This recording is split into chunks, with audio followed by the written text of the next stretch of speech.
Bonjour à tous et à toutes. Donc aujourd'hui on se retrouve pour les lectures de gel du mois de juin. Je suis désolée si les lectures de gel du mois de mai sont sorties début juillet. Mais j'ai des problèmes de connexion chez moi actuellement. Si j'ai du mal à la mettre en ligne. J'espère pouvoir le faire le week-end où on est actuellement. Aujourd'hui on est le 3 juillet. Au moment où je fais cette vidéo, j'espère pouvoir que ça puisse s'arranger. J'ai normalement la fibre qui vient être dans mon appartement. Ça se découle parce que ça risque d'aller un peu plus vite en termes de mise en ligne. Pour le coup, en tout cas, je croise les doigts assez fortement. Pour les lectures de gel, j'ai pas vraiment lu. Enfin, j'ai pas mal avancé dans un roman fin juin. Et je pense vraiment continuer dans cette lancée. Je vais vous expliquer un petit peu juste après, dans l'épisode que ça. Lié au livre dans lequel ça convient. Je me suis fait une sacrée palle pour juillet parce qu'avec l'été qui revient, je vais pouvoir peut-être lire un peu plus avec le beau temps qui arrive. Ça c'est cool. C'est vrai qu'on a eu des hauts et des bas en termes de température, c'est un peu plus compliqué. Mais on va commencer avec les acquisitions qui sont tout aussi conséquentes, mais je pense quand même le rattraper pendant le mois de juillet.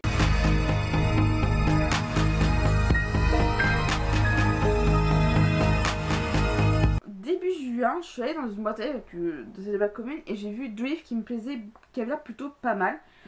Dont un, je pense qu'on a beaucoup vu tourner sur Booktube, c'est La ferme des animaux de George Orwell. Là, c'est de la collection Folio. Je l'ai pas mal vu tourner sur Booktube il y a un moment. C'était beaucoup des lectures pour l'école, pour certains booktubeurs, pour leurs études. Je l'ai jamais vu, enfin je l'ai jamais lu pardon parce que j'ai un niveau CAP. Et à la rentrée, faut que je fasse le dossier, mais voilà, normalement on a jusqu'à début septembre, mais plus ça sera fait, mieux sera. Pour passer un DAU le DEA français, enfin littérature à langue française, je crois, ou lettres modernes, je sais plus trop quoi. Enfin, ça équivalait à l'ancien bac L, maintenant vous savez, il y a la réforme du bac, etc. Et si jamais on le demande, je l'ai, mais ce que je doute fort, de ce que j'ai compris, c'est donc à certains 21 juin, lieu en Angleterre, à l'arrivée des animaux, les cochons dirigent le nouveau régime. Boule de neige et Napoléon, cochon-chef, affiche un règlement. Tout deux pattes est un ennemi, tout quatre pattes ou tout volatile un ennemi. Nul animal ne portera d'événement, nul animal ne dormira dans un lit, nul animal ne boira d'alcool, nul animal ne tuera un autre animal, tous les animaux sont égaux. Le temps passe, la pluie efface les commandements, l'âne, un cynique, arrive encore à déchiffrer. Tous les animaux sont égaux, mais certains le sont plus que d'autres. Donc je le trouvais vraiment intéressant. Et en fait le résumé finalement il était bien parce que je sais que j'ai beaucoup. Ah oui, le code barre dans la boîte où je les prenne, ah oui, je pense qu'il faut un tri et il colore l'ISBN, ce qui est vraiment dommage. Parce que tout simplement ça empêche quand on veut faire le recensement genre sur Livre Addict ou que sais-je, Biff par exemple aussi. C'est dur de le recenser si vous voulez pas l'ISBN parce que souvent ils le demandent. Bref, j'en ai beaucoup entendu parler, il est comme neuf pour le coup. J'ai l'impression de l'avoir acheté à l'instant à la librairie, ce qui n'est pas du tout le cas. J'ai bien hâte de voir ce que ça donne. Voilà, un monde, notre société à nous, humains, qui finalement c'est la société des animaux. Je trouve ça vraiment intéressant. Et ça peut être hyper bien. Moi, je dis à voir après plus tard. Et il y avait notamment les contes tibétains du karma, le prince et les histoires du cadavre, recueillis par Tanzi Wangmo. Avec la préface de Mathieu Ricard aux éditions Infolio, dans la collection Le Maître et le Disciple. Là, c'est donc une deuxième édition revue et argumentée. Donc, ça peut être vraiment bien. Alors, à l'argumentation, je sais pas où elle se trouve. Vous allez voir, s'il y a une argumentation, tant mieux. Mais je sais, c'est le cas, je vois pas comment le truc est argumenté. Pour info. Mais je l'aime beaucoup. Et là, franchement, je m'y connais pas trop en conte tibétain. Mais je pense que ça va être vraiment intéressant quand vous voulez vraiment avoir une petite histoire assez sympathique à voir. Parce que les histoires n'ont pas l'air si longues que ça. Donc je pense par-ci par-là, ça va vraiment être intéressant. Je pense que les beaux jours, ça peut faire du bien au moral, ce genre de petit ouvrage. J'y suis retournée peu de temps après, là récemment, fin juin, à la boîte à livres et j'en ai repris 4. Il y en a d'autres mais je crois que c'est plus trop. Celui-ci je l'ai présenté sur le Discord des cinophiles. Il a l'air de plaire à quelqu'un. On va bien voir ce que ça donne. C'est donc, on voit pas beaucoup mais j'y vite. Les mémoires d'un chien de Lois Lowry aux éditions L'École des loisirs. Ah, pourquoi je mets mon doigt là? Parce que là, certes, c'est vrai qu'en fait, ça doit être là, dessus. Il était à la bibliothèque de la commune où j'habite. Et j'ai pas envie seulement de savoir j'ai pas envie que vous sachiez où j'habite, tout simplement, mais bref, on s'en fiche un peu. C'est écrit assez gros. Et il y a une des personnes du Discord des cinéphiles qui a d'avoir mon avis, donc je pense que je vais peut-être le faire cet été. Parce qu'il a l'air assez fin pour le coup, enfin il fait 232 pages. Et donc je pense que plus ça c'est écrit assez gros, donc vu que c'est du jeunesse, donc ça peut, enfin pour les enfants ça peut vraiment vouloir. J'adore les chiens, voilà, même si j'ai un chat. Mais en tout cas j'ai hâte de vous en parler prochainement. Il y a également Le Petit Prince Cannibale de Françoise Lefebvre. C'est dans une vieille édition de Françoisir. Ce genre de format là, ça fait bizarre. Le fait que ça soit pas, enfin je vais en prendre un qui est un peu plus carré, voilà, un peu plus standardisé. Le fait qu'il soit assez haut, mais très fin en termes de largeur. Alors le résumé est très court, je vais vous lire parce que c'est dur d'expliquer quand vous avez un tout petit résumé comme celui-ci. Un livre rare, inoubliable, texte inclassable car il est à la fois une œuvre littéraire et poétique, un document exceptionnel sur l'autisme et le témoignage d'une mère qui a décidé de tout abandonner pour tirer son fils de la folie, sans l'aide des psychiatres et des institutions. Voilà.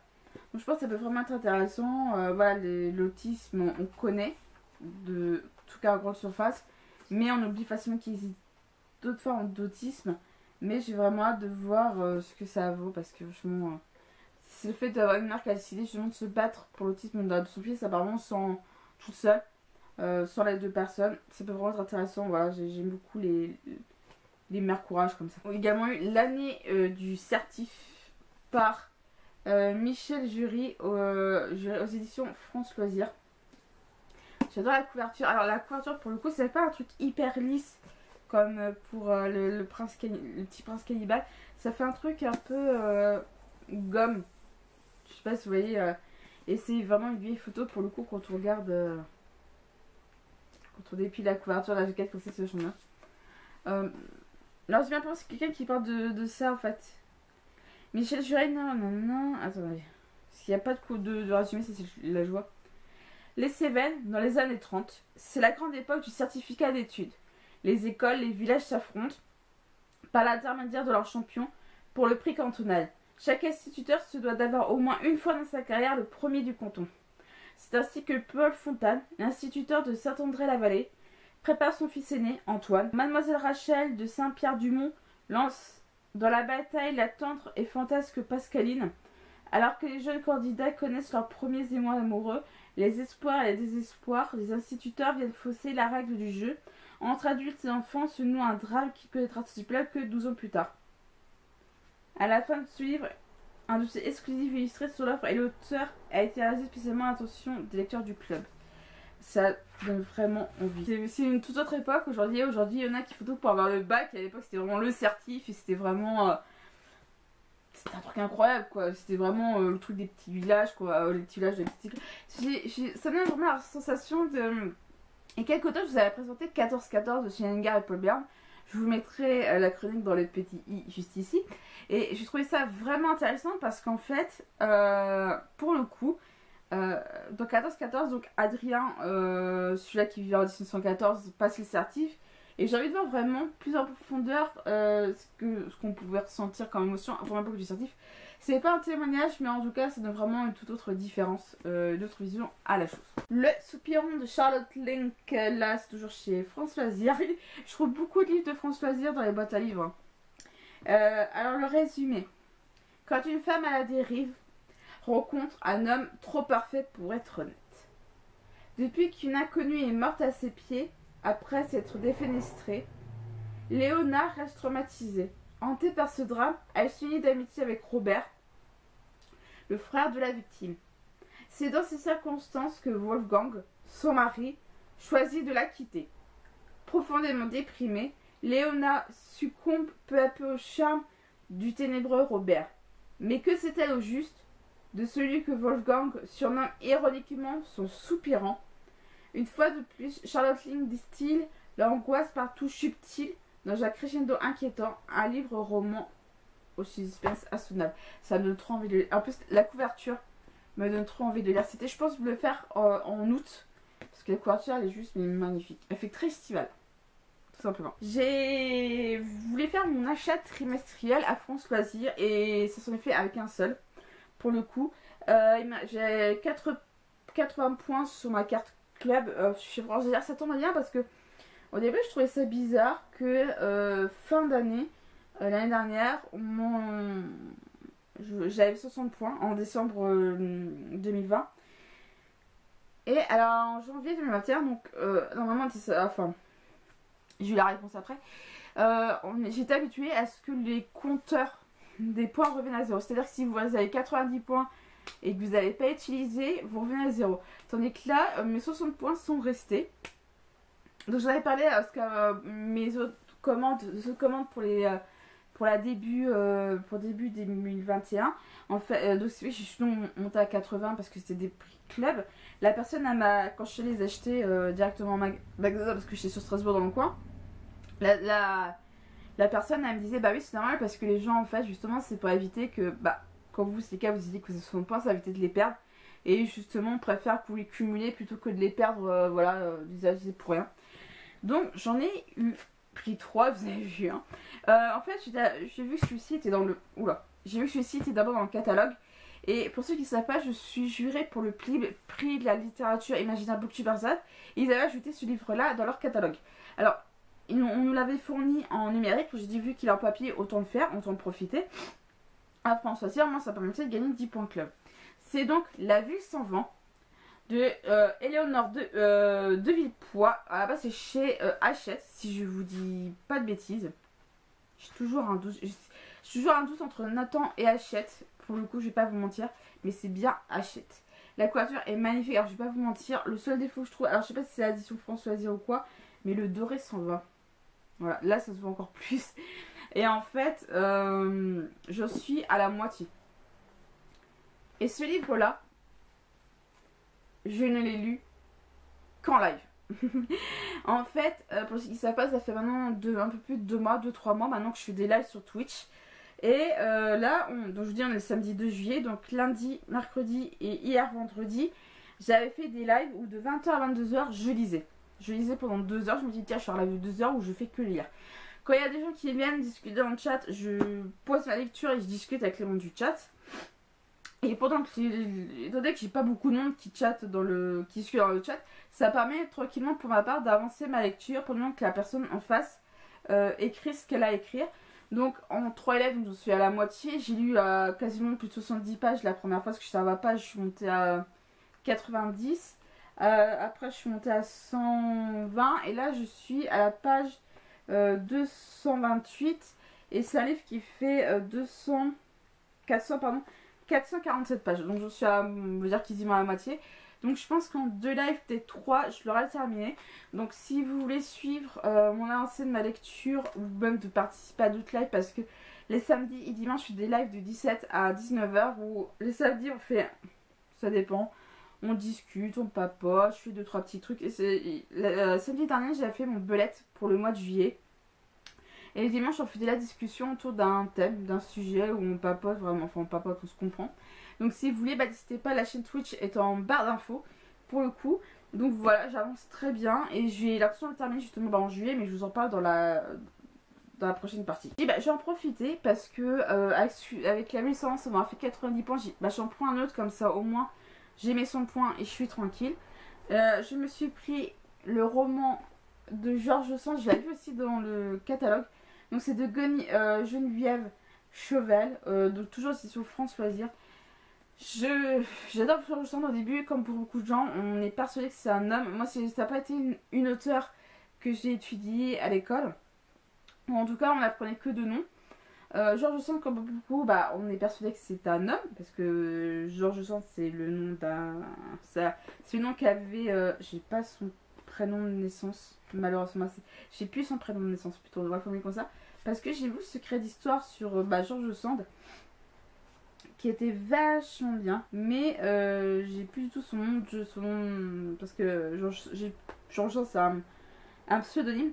Donc en gros, vous avez compris de quoi ça parle. Apparemment c'est un roman historique, c'est pas vraiment une biographie à proprement parler, j'en sais rien. À voir. Et donc on va donc parler des grands amants de George Sand, comme ça peut être le cas de Musset et Chopin, évidemment. Voilà, c'est ce que j'ai dit dans le défi de la chronique, Musset et Chopin. On connaît moins ses autres liaisons, de l'actrice Marie Dorval, l'avocat révolutionnaire Michel de Bourges, le graveur Alexandre Manceau, pour ne citer que, furent-ils des caprices, s'est-elle vraiment aimée, fut-elle aimée, quel amour a-t-elle cherché, quel amour a-t-elle rencontré, a-t-elle elle-même avoué avoir connu diverses sortes d'amour, amour d'artistes, de femmes, de sœurs, de mères, de religieuses, de poètes. J'ai bien découvert un petit peu sur George Sand, en tout cas pour le coup, et les secrets sur George Sand étaient super d'ailleurs en passant. Hop, je vais essayer parce que c'est la costume historique. Ouais. Et évidemment le dernier, bah, donc c'était le plus cher des trois. Justement, ça tombait bien. Parce que j'ai enlevé l'étiquette de prix. Je crois que j'étais à 13 €. Là, pareil, 13,90 €. Donc, je vais être plus loin dans ces prix-là aussi. Et donc, bah voilà, celui-là, il coûte 16,90 pour le coup. Je dis beaucoup pour le coup. Des voilà, c'est une seule habitude qui a du mal à partir. C'est donc Marie-Antoinette dans les pas de la reine, donc sous la création de Jean-Christian Petit-Fils aux éditions Françoise. Jean-Christian Petit-Fils, je vous ai déjà présenté un des petits livres. Il doit être bien rangé quelque part, hein, parce que pour le coup, je ne retrouve pas du... Voilà, j'ai fait tomber mes ballons samedi et ma Brigitte. Il est juste là. Je vous l'ai déjà présenté sur la chaîne, pareil, je vous mettrai dans le petit i en haut à gauche. Donc les signes d'histoire de France. Toujours chez François Azir. Et Jean-Christian Petit-Fils a aussi fait des énigmes de l'histoire du monde. J'en suis là, j'arrive. Comme vous l'avez compris, on va simplement parler de Marie-Antoinette. Je vais vous la résumer, ça va plus rapidement. Comment s'approcher au plus près d'un personnage disparu depuis plusieurs siècles? Par les mots qu'il a laissés, par les témoignages qui l'ont concerné, par les images qui l'ont représenté et aussi par les lieux qu'il a habités. C'est cette voie originale que propose d'explorer le présent ouvrage qui suit les pas de Marie-Antoinette, suivant les pas de Marie-Antoinette, ancre les temps forts de la vie de la reine dans des lieux mémoires. Tout commence à Vienne, dans le château de son enfance, où se forge son goût pour la musique, le théâtre et la nature. Le lecteur pénètre aussi dans ses appartements au château de Versailles, se promène dans ses jardins et à Trianon, explore les Tuileries, fuit dans la berline qui l'emmène loin de Paris, avant d'être reclus avec elle au temple et à la conciergerie, ses dernières prisons. Sous la direction de Jean-Christian Petit-Fils, historien et conservateur du patrimoine, faut revivre la reine en ces lieux. Leur approche inédite dévoile les habitudes de Marie-Antoinette, la façon dont elle a façonné et aménagé son environnement entre lieu intime et lieu d'apparat, et plus important encore, celle qui a vécu. Voilà. Donc, je suis passionnée par le personnage de Marie-Antoinette, dernière reine de France, sur le moment de la Révolution. Vous comprenez d'où vient le nom d'Antoinette pour mon chat, tout simplement. Elle est inspirante, cette femme, tout simplement. Donc, bah, c'est pour les acquisitions, ça m'a bouffé, je crois, les 3/4 de la vidéo. Mais donc, on va passer à la rapidement pour pas que ça vous dure non plus trop longtemps, comme c'était le cas pour les précédentes lectures de déjeuner.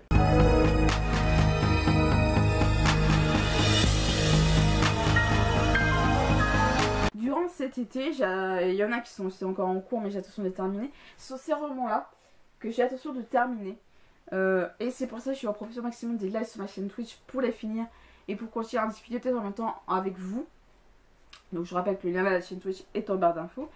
Je vais évidemment terminer La Ville sans vent d'Éléonore de Villepoix chez Françoise Azir, que je vous ai présenté il y a même pas 5 minutes. Les 7 généraux vendéens de Jacques Crétino-Joly aux éditions Pays et Terroir. Donc j'en suis à la moitié, donc il est très court, donc je pense qu'il se termine, il va se terminer assez vite. Je suis à la page 58 et le livre fait 143 pages, donc en gros j'en suis même pas au tiers pour le coup. Mais j'ai vraiment hâte de le terminer, donc on va parler des 7 généraux vendéens durant les guerres de Vendée, qui ont lieu de 1793 à 1780. Le roman de Charette de Philippe de Villiers aux éditions Albin Michel, j'en suis à pas beaucoup. Je l'ai commencé il y a longtemps, j'arrive pas à le continuer, pourtant il est là, c'est hyper passionnant. On va tout simplement vivre la vie de Charette, qui est donc un de ces généraux vendéens, donc je vous l'avoue là plus tôt, qui est le plus connu. Donc en gros, là il y a 75 pages.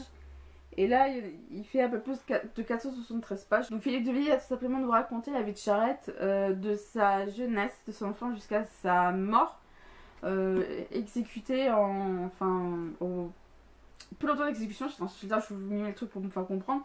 Mais en tout cas, c'était vraiment intéressant. C'est un récit créé par la personne comme si Charles narre son histoire. Et j'ai vu deux reportages, justement deux interviews de Philippe de Villiers à propos de ce journal-là, de ce livre-là, pardon. Il disait que c'est vrai que vous connaissez plus ce Charles terrien que Charles marin, vu que Charles a notamment fait partie de la marine. Donc j'ai vraiment de vous présenter davantage plus tard. Donc là, il est vraiment intéressant. Je pense qu'avec l'été, c'est pour moi, l'été, ça c'est pour moi la bonne période pour lire l'historique, hein, pour information. Alors là aussi, j'en suis à la moitié. Je pense vraiment le lire pendant les lives pour le coup. Quand j'aurai terminé les autres. Enfin, je pense que je me gardais vraiment les gros pavés pour les live lectures que je fais généralement le soir de 20h à 22h. C'est donc The Empire of Corpses de Projet Ito et Toenjo, donc édition Pika. Je ne vais pas vous en parler parce que je l'ai appris un milliard de fois sur la chaîne. J'en suis à la moitié.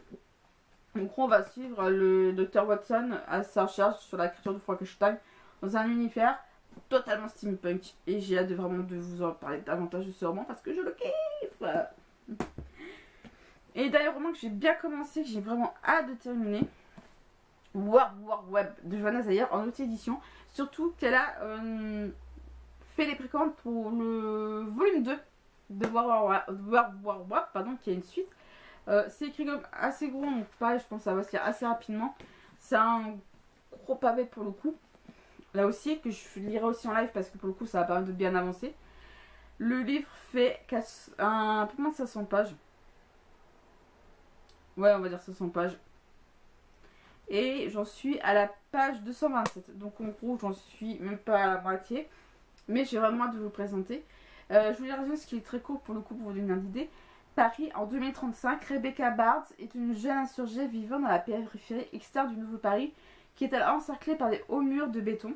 À l'intérieur d'une société modèle et harmonieuse à laquelle il faut obligatoirement adhérer. Sans quoi c'est la mort assurée. Traqués par la milice du nouveau gouvernement, les rebelles vont se lancer dans une guerre contre la technologie révolutionnaire. Une dystopie addictive offrant une effrayante vision de notre société accro aux nouvelles technologies. J'aime beaucoup l'idée de notre rapport à la technologie dans ce roman-là. Et jusqu'où justement ça peut entraîner certaines dérives en tout cas. En roman que j'ai pas commencé mais je pense qu'il va être assez court donc ça se lire je pense assez rapidement. La disparue de Saint-Guilhem le désert par Katia Verba aux éditions Esneval. C'est un roman que j'ai depuis un peu moins de 3 ans, enfin de 2 ans et demi. Enfin si ça fait 3 ans, 19 février 2018 donc ça fait 3 ans que je l'ai. L'auteur me l'a dédicacé. Je vais vraiment le lire parce que je lui avais parlé que j'ai une chaîne YouTube et tout. Et je me dis, bah, ça peut vraiment bien de le lire et tout parce que l'auteur elle a l'air vachement sympa. Et je crois que c'est basé sur une histoire vraie en plus.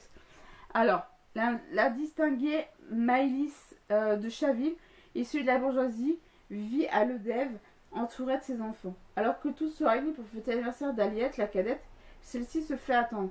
Le temps passe inlassablement et au fil des heures, l'angoisse va crescendo. Au petit matin, l'adolescente n'est toujours pas rentrée. La gendarmerie semble privilégier la piste de la fugue, d'autant que la jeune fille a été coutumière du fait. Les témoins l'auraient aperçue se promenant sur le pont du Diable, proche de Saint-Guilhem le désert. L'espoir de retrouver Aliette vivante s'amenuise, cependant la famille ne peut se résoudre à la fatalité. Dès lors, les hypothèses les plus invraisemblables sont envisagées. À la faveur d'une rencontre chez un médium de renom, un secret finira pourtant par voir le jour. Que s'est-il passé la nuit du 21 juillet 1986? La vérité finira par éclater. Mélisse de Chaville devra-t-elle faire face à l'impensable? Katia Verba a été graphologue pendant 25 ans avant de se consacrer pleinement à l'écriture. Auteur de 10 pièces de théâtre, dont certains sont joués en France, notamment à Paris, Katia est passionnée de thriller de théâtre. La disparue de Saint-Guilhem le désert est son second roman après La maudite de Valognes. De mémoire, je crois que c'est basé sur une histoire vraie, son histoire à elle, à Katia Verba. J'ai vraiment hâte de mémoire, c'est ça. En tout cas, c'est basé sur une histoire vraie, mais j'ai vraiment hâte de vous en parler parce qu'il a l'air vachement bien et je pense que pour l'été, ça va être pile poil pour justement la dite période. Et pour terminer, vu que justement il est assez court et ça tombera bien, Les Mémoires d'un chien de Luce Lowey chez l'édition L'École de loisirs que je vous ai présenté un peu plus tôt. Donc j'estime que pour ça, en tout, ça fait donc 1, 2, 3, 4, 5, 6, 7 romans. Je pense que ça peut être assez jouable, sachant que j'aurai peut-être une lecture sur ma liseuse. Faudra que je vérifie la date pour... parce qu'on va faire sur le Discord du Plib, on va faire la lecture commune de la princesse au visage de nuit. Donc voilà, donc je risque d'un petit peu moins l'air, j'essaie de voir parce que j'emmène pas spécialement des papiers quand je vais au boulot, quand je prends les transports en commun. Et étant donné que jeudi c'était là une répétition, enfin on a fait un concert vis-à-vis de l'orchestre, on a fait attention hein, évidemment avec la mi-Covid. Mais vu que j'ai souvent en avance en cours d'alto et pas pour l'orchestre, étant donné que là c'est les vacances scolaires, donc enfin les vacances d'été, on a plus trop cours, donc voilà c'est plutôt arrangeant. On va bien voir, mais en tout cas vu que je suis à la maison, vu qu'il fera beau et tout, ça peut vraiment être top de pas mal lire. Et s'il y a des livres qui vous tentent, bah voilà.